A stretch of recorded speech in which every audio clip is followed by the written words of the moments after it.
Hello, I'm Dr. Alvaro Gurovic, and I'm the primary investigator of the Clinical Applied Physiology Lab at the University of Texas in El Paso. I'm also the senior author of this manuscript entitled In Vitro Exercise-Induced Endothelial Shear Stress Protects the Vascular Endothelium. From my former students at the Doctor of Physical Therapy program, Manuel Amador and Jonathan Huerta. Manuel received an award from the Academy of Cardiopulmonary Physical Therapy to perform this study. We're very excited about this study. The first thing is that our lab, the CAF lab, has been studying exercise-induced blood flow patterns for some time. We have published our methods. We measure through ultrasound imaging, different exercise intensities measured by blood lactate, how much of turbulent flow, how much of antegrade flow and retrograde flow happen with different exercise intensities. This particular study, we were able to put those shear stresses that we measure in vivo in human subjects in a dish where we can see endothelial cells and then have the cells affected by a system that is the EBD pump system that we can mimic the shear stress that happen on the arteries.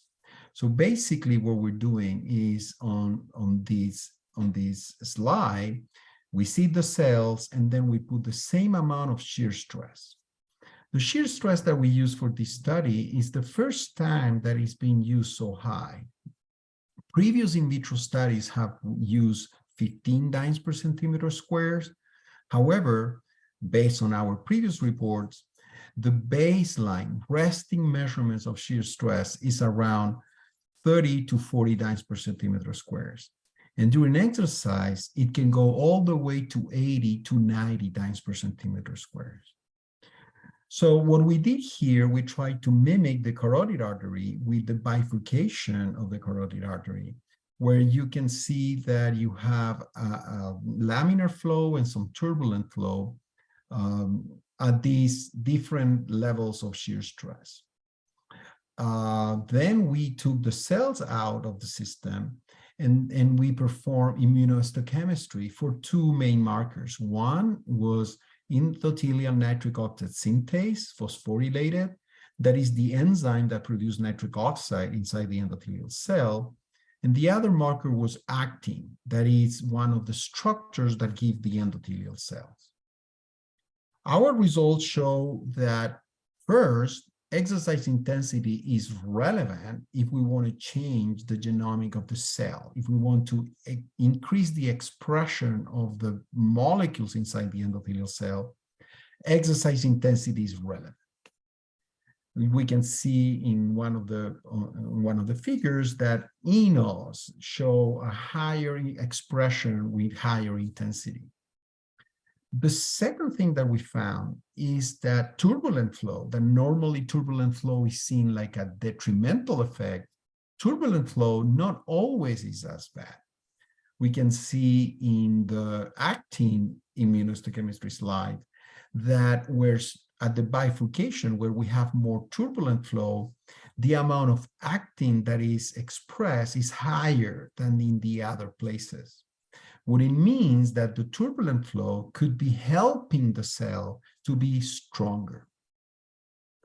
There are two main take-home messages here. The first one is intensity of the exercise matters. The intensity is something that we can modify and we can control as physical therapists, and that's why intensity is important. The second take-home message is that when we manage the intensity in the correct way, we can affect changes at the molecular level and even genetic level of the endothelial cell. This is what we have, what other authors have described as precision medicine, and we would like to call it precision physical therapy. So when we have the correct exercise prescription in patients with cardiovascular disease, we can not just increase their quality of life, but also we can change the genetic profile of endothelial cells.